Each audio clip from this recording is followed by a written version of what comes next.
വലിയ തോതിലുള്ള റെക്കഗ്നിഷൻ കിട്ടാത്തതിൻ്റെ പ്രയാസം അയാൾക്ക് ഇപ്പോഴും ഉണ്ട്. എന്നെ കാണുമ്പോൾ പുള്ളി പറയും തനിക്ക് നാഷണൽ അവാർഡ് കിട്ടി, എനിക്കൊന്നും മണ്ണം കിട്ടിയ. അപ്പം ഞാൻ പറഞ്ഞു 4 ചായ വേണം. അപ്പോൾ അയാൾ വെച്ച് 4ാമത്തെ ആർക്കാണ്, ഞാൻ ഡ്രൈവർക്കാണ് തോന്നുന്നു. അപ്പം ഈ 4ാമത്തെ ചായയായിട്ട് അയാൾ നോക്കുമ്പോൾ ഈ മനുഷ്യൻ ഇറങ്ങി വരും. ആ സിനിമയുടെ ഗ്യാപ്പിൽ അയാൾ തന്നെ ഗ്യാപ്പ് ഉണ്ടാക്കി വന്ന് ഇതിനകത്ത് അഭിനയിച്ചിട്ട് പോവുമായിരുന്നു. അപ്പോൾ രാത്രിയൊക്കെ ആകുമ്പോഴേക്കും എന്നോട് പറയും ചതിക്കല്ലേ, വിട്ടേക്കണേ എന്നൊക്കെ പറയും. മമ്മൂക്കയുടെ സിനിമകൾ, പൊന്തമ്മാട, ഡാനി പോലുള്ള സിനിമകൾ, അപ്പം അദ്ദേഹമായിട്ടുള്ളൊരു അനുഭവം ഒന്ന് ഷെയർ ചെയ്യുമോ? ഒരു പ്രേക്ഷകർക്ക് കുറച്ച് കൂടുതൽ ഇത്തരം കഥകളിൽ താല്പര്യം ഉണ്ടായിരിക്കാം. ഒരു ആക്ടർ എന്നുള്ള നിലയിലാണ് ഞാൻ ചോദിക്കുന്നത്. ഒരു വ്യക്തിബന്ധം എങ്ങനെയാണ്? അതുപോലെ മമ്മൂട്ടിയുടെ 2 സിനിമകൾ വന്നിട്ട് മോഹൻലാലിനെ വെച്ച് സിനിമ ഇതുവരെ കണ്ടിട്ടില്ല. ഇതൊക്കെ ആയിരിക്കും സാധാരണ പ്രേക്ഷകർക്കുള്ള ചില രസമുള്ള 3 സിനിമകൾ. അപ്പോൾ അതിലെനിക്ക് ഏറ്റവും മമ്മൂട്ടി എന്ന് പറഞ്ഞ ഒരു ആക്ടർ എന്നതിനേക്കാൾ കൂടുതൽ ഒരു വ്യക്തിയോട് ഏറ്റവും താല്പര്യവും അദ്ദേഹത്തിനോട് വലിയ നന്ദിയും തോന്നിയൊരു സംഗതി ഈ 2 സിനിമകളല്ലാത്ത 3ാമത്തെ ആ സിനിമയ്ക്ക് വേണ്ടി ഓർമ്മകൾ ഉണ്ടായിരിക്കും. കാരണം അതിൽ അദ്ദേഹം കോപ്പറേറ്റ് ചെയ്തത്, the way he cooperated in the cinema. ഇപ്പോൾ ഈ പൊന്തമ്മാട എന്ന സിനിമ ചെയ്യുമ്പം തന്നെ നമുക്കറിയാം അത് ഒരു നാഷണൽ റെക്കഗ്നിഷൻ മമ്മൂട്ടി കിട്ടാൻ വേണ്ടിയിട്ടാണ് അതിനുവേണ്ടി അദ്ദേഹം മെനക്കെട്ട് ശ്രമിച്ചത്. ഡാനിക്കും അത് തന്നെയായിരുന്നു. പൊന്തമ്മാടയ്ക്ക് കിട്ടി, ഡാനിക്ക് കിട്ടിയില്ല. ഈ ഓർമ്മകൾ ഉണ്ടായിരിക്കുന്ന സിനിമയിൽ ഒരു ചെറിയ കുട്ടിയാണ് പ്രധാന കഥാപാത്രം. 5 ദിവസത്തേക്കാണ് മമ്മൂട്ടി വരുന്നത്. ഒരിക്കലും ഒരു അവാർഡ് കിട്ടൂല, പൈസയും ഇല്ല. അപ്പം അങ്ങനെ ഒരാൾ വരുമോ ഒരു സിനിമയ്ക്ക്?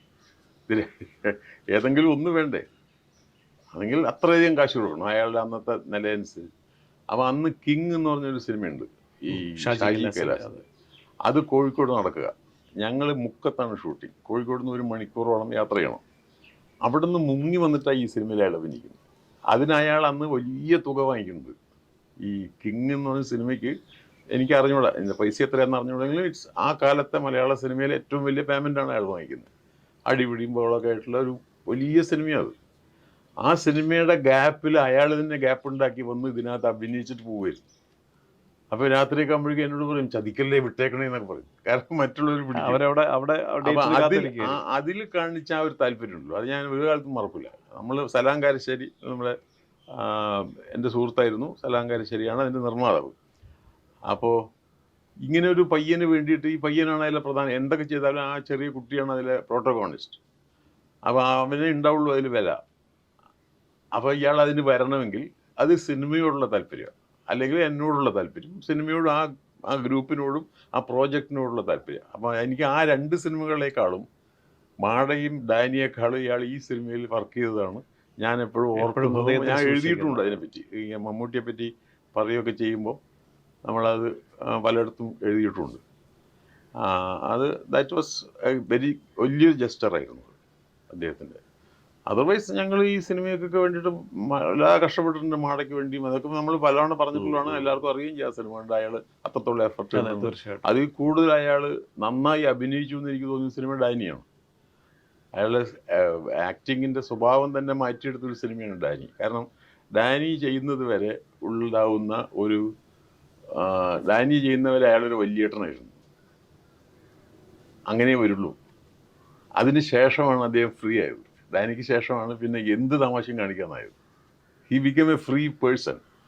അയാൾ ആദ്യം ഡാൻസ് ചെയ്യുന്നത് ഡാനിക്ക് വേണ്ടിയാണ്.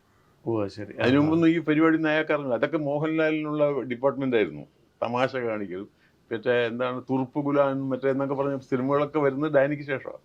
അയാളുടെ മൊത്തം സ്വഭാവം മാറിപ്പോയി. അത് അയാൾ പറയാറുണ്ട്, താൻ എന്നെ മാറ്റിയടിച്ചു എന്ന്. കാരണം അങ്ങനെ ഒരാളായി.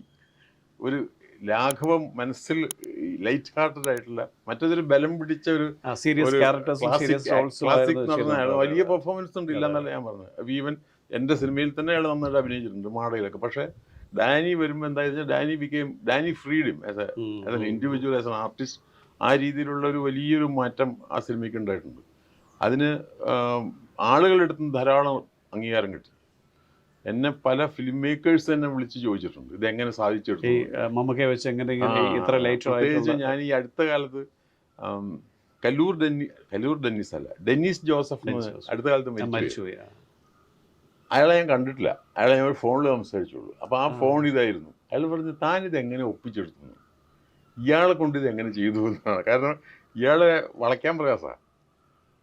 ഇവരൊക്കെ ഒരുപാട് ശ്രമിച്ച് പരാജയപ്പെട്ടിട്ടുള്ളതായിരിക്കണം ഈ ഡെന്നിസ് ജോസഫ് അടക്കമുള്ള ഒരുപാട് ആൾക്കാര്. സിനിമകൾ ഡെനിസ് അയാൾ ലേറ്ററുടെ മാക്സിമം പടങ്ങൾ സ്ക്രിപ്റ്റ് എഴുതുകയും മനു അങ്കിൾ എന്നൊക്കെ പറഞ്ഞ പടം ഡയറക്റ്റ് ഡയറക്റ്റ് ചെയ്തിട്ടുണ്ട്. ചെയ്തു. അപ്പൊ അവൻ പറഞ്ഞു ഇതിന് പ്രത്യേക ഒരു അവാർഡ് ചന്ദ്രൻ തരണമെന്നാണ് ഈ സംഭവം ചെയ്തത്. ആ രീതിയിൽ അയാൾക്ക് ഫ്രീ ആവുന്ന ഒരു സ്വഭാവം ഉണ്ടായി കൊടുത്തു. അപ്പൊ അത് വലിയൊരു നേട്ടമായിട്ടാണ് എനിക്ക് തോന്നുന്നത്. അത് ഞങ്ങൾ തമ്മിലൊരു കെമിസ്ട്രി ആയിരുന്നു അതിൻ്റെ കാരണം. അത് മദ്രാസിലായിരുന്നു ഞാൻ ആ താമസിച്ചത്. ഞങ്ങൾ സ്ഥിരമായിട്ട് കാണുന്നൊരു സമയമായിരുന്നത്. അപ്പോൾ ഈ ഡാനിയെ പറ്റി ആദ്യം മുതലേ പറയും.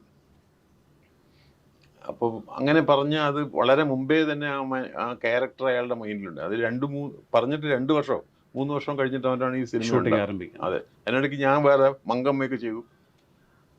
അതിനൊക്കെ ശേഷമാണ്, അതിനൊക്കെ മുമ്പേ ഞാൻ ഈ ഡാനി ഇയാളുമായിട്ട് സംസാരിച്ചിട്ടുണ്ട്. അപ്പോൾ അതുകൊണ്ട് അത് നേരത്തെ അറിയാം.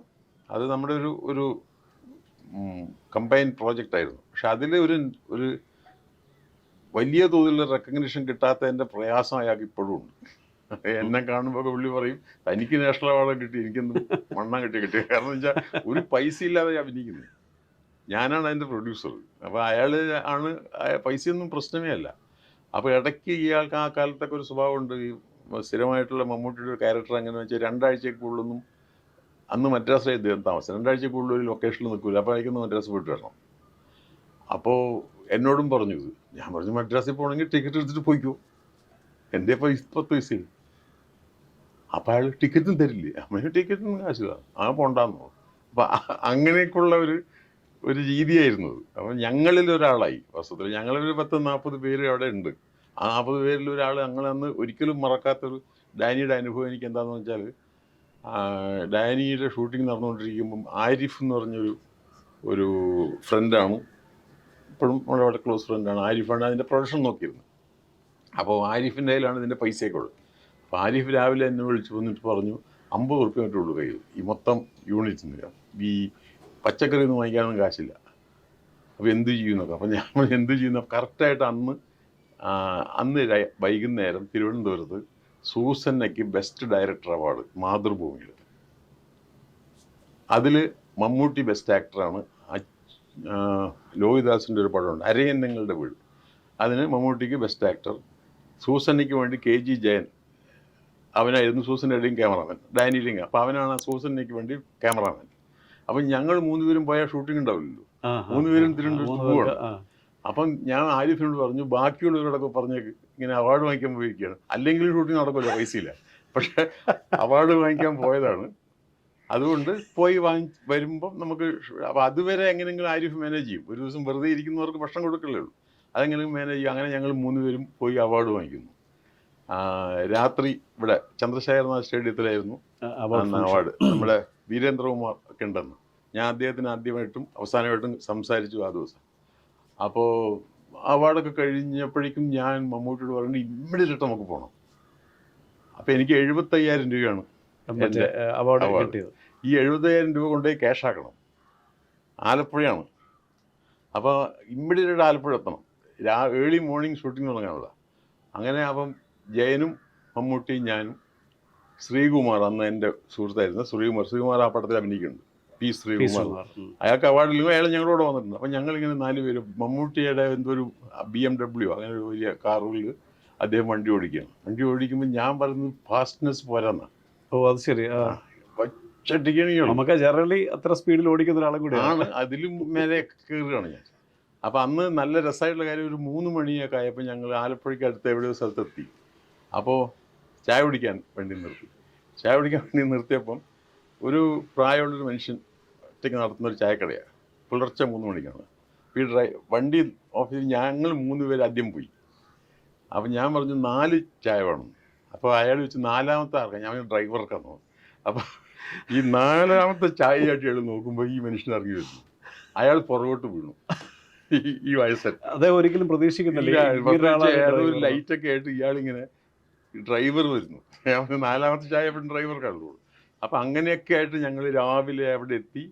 അപ്പോൾ അന്ന് ഈ ബാങ്ക് മാനേജറായിട്ട് നമ്മുടെ ഒരു ബന്ധം ഉണ്ടാവില്ല. അയാളുടെ വീട്ടിൽ പോയി അയാളെ വിളിച്ച് എഴുന്നേൽപ്പിച്ച് 75,000 രൂപയുടെ ക്യാഷ് ആക്കുന്നു.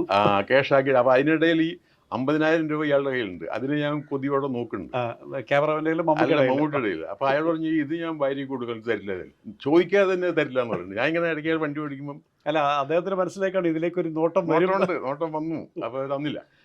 അങ്ങനെ 75,000 റുപ്പീസ്. അപ്പോൾ ഒരു സിനിമയുടെ പഴയ സിനിമയുടെ അവാർഡ് കൊണ്ട് ഒരു സിനിമ ഷൂട്ട് ചെയ്യുന്ന അനുഭവമൊക്കെ ഭയങ്കര രസകരമായ ഒരു അനുഭവം. 70,000 രൂപ കിട്ടി. അന്ന് ഞങ്ങൾ ഹാപ്പിയായി. ഒരു 3-4 ദിവസം പിന്നെ പ്രശ്നമില്ല, ഈ സാധനങ്ങൾ വാങ്ങിക്കാൻ. അങ്ങനെ സൂസന്ന ഡാനിയെ സഹായിച്ച അനുഭവമൊക്കെ ഉണ്ടായിട്ടുണ്ട്. അതിലൊക്കെ ഇയാൾ അതിൻ്റെ പാർട്ടിയാണ്. He was a party to that. അപ്പോൾ അത് വലിയൊരു. അപ്പോൾ അന്ന് ഞാൻ എന്നിട്ട് വീരേന്ദ്രകുമാറിന്, അതാ ഞാൻ പറയാം, അദ്ദേഹത്തിന് അന്നാണ് ഞാൻ നേരിട്ട് കാണുന്നത്. അപ്പോൾ പക്ഷേ എന്നെ അയാൾക്ക് അറിയാം, കാരണം അയാളുടെ മകൻ എൻ്റെ ഫ്രണ്ടാണ്. വളരെ മുമ്പേ വിളിച്ചിട്ടുണ്ട്. അപ്പം വീരേന്ദ്രകുമാർ എന്നോട് പറഞ്ഞു, ചന്ദ്ര അപ്പം നല്ല തുകയാണ് സൂക്ഷിച്ച് വെച്ചോളുന്നത്. അപ്പം ഞാനപ്പോൾ അയാളുടെ അടുത്ത് ഒരു ഡയലോഗ് അടിക്കുന്നു, സാർ ഒരു ദിവസത്തെ ഷൂട്ടിംഗ് നിർത്തി വെച്ചിട്ടാണ് വന്നിരിക്കുന്നത്, അതിന് എത്ര ഉറുപ്പ് ചിലവാകുമെന്ന് അറിയാൻ. അപ്പോൾ അയാൾ എന്നോട് പാവം, അയാളെ സോറി നമ്മുടെ 10 വയസ്സില്ലാതെ. പക്ഷെ ഒരു സിനിമയുടെ ഷൂട്ടിങ്ങിന് 10 ലക്ഷമൊക്കെയാണ് ഒരു ദിവസം ചെലവാകുന്നത്. അങ്ങനെയൊക്കെയാണല്ലോ. അപ്പം ഇത് കാരണം ആ ഷൂട്ടിംഗ് നിന്നു. അപ്പൊ അത്രയും 75 കിട്ടിയെങ്കിൽ എനിക്ക് 10 ലക്ഷം നഷ്ടമാണെന്ന രീതിയിലൊക്കെ പറഞ്ഞതും ഞാൻ ഓർക്കുന്നു. അപ്പൊ അങ്ങനെയൊക്കെ ഒരു തമാശ ഉണ്ടായിട്ടുണ്ടാണ്. That was all. അപ്പൊ അതിലൊക്കെ ഇയാളൊരു പാർട്ടിയാണ്, പാർട്ടി ടു ദാറ്റ്. എനിവേ ഞാൻ അദ്ദേഹത്തിനെ കണ്ടിട്ടും ഇപ്പം എനിക്ക് JC ഡാനിയൽ അവാർഡ് കിട്ടിയപ്പോൾ എന്നെ വിളിച്ച ആദ്യത്തെ വിളി മമ്മൂട്ടിയുടെ ആയിരുന്നു. അങ്ങനെയൊക്കെയുള്ളൊരു കോണ്ടാക്ട് ഇപ്പോഴും ഉണ്ട്. ഒരാവശ്യം വന്നാലൊക്കെ അയാൾ എന്നെ വിളിക്കും. അപ്പോൾ എന്നോട് ചോദിക്കുകയും ചെയ്യും, ഇനിയിപ്പം നിങ്ങൾക്കൊക്കെ ഒരു ഡേറ്റൊക്കെ തരേണ്ടി വരുമല്ലോ എന്ന്. അങ്ങനെ ഒരു ചിന്തയൊക്കെ ഞങ്ങൾ തമ്മിൽ ഇടയ്ക്ക് ഇപ്പോഴും ഷെയർ ചെയ്യുന്നുണ്ട്. പക്ഷേ അതിനെ പറ്റിയൊരു സബ്ജക്റ്റോ ഒക്കെ ആണെങ്കിൽ നമുക്ക് I am confident I can make a film again, make a film.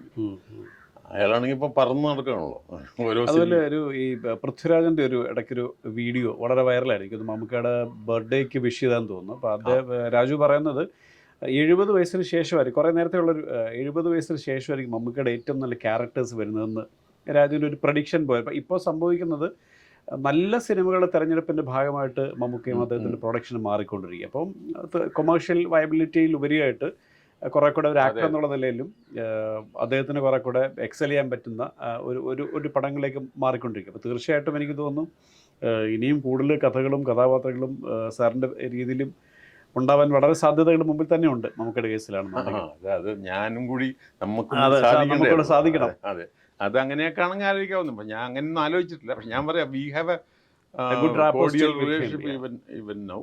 വല്ലപ്പോഴൊക്കെ കാണാറുണ്ട്. അങ്ങനെ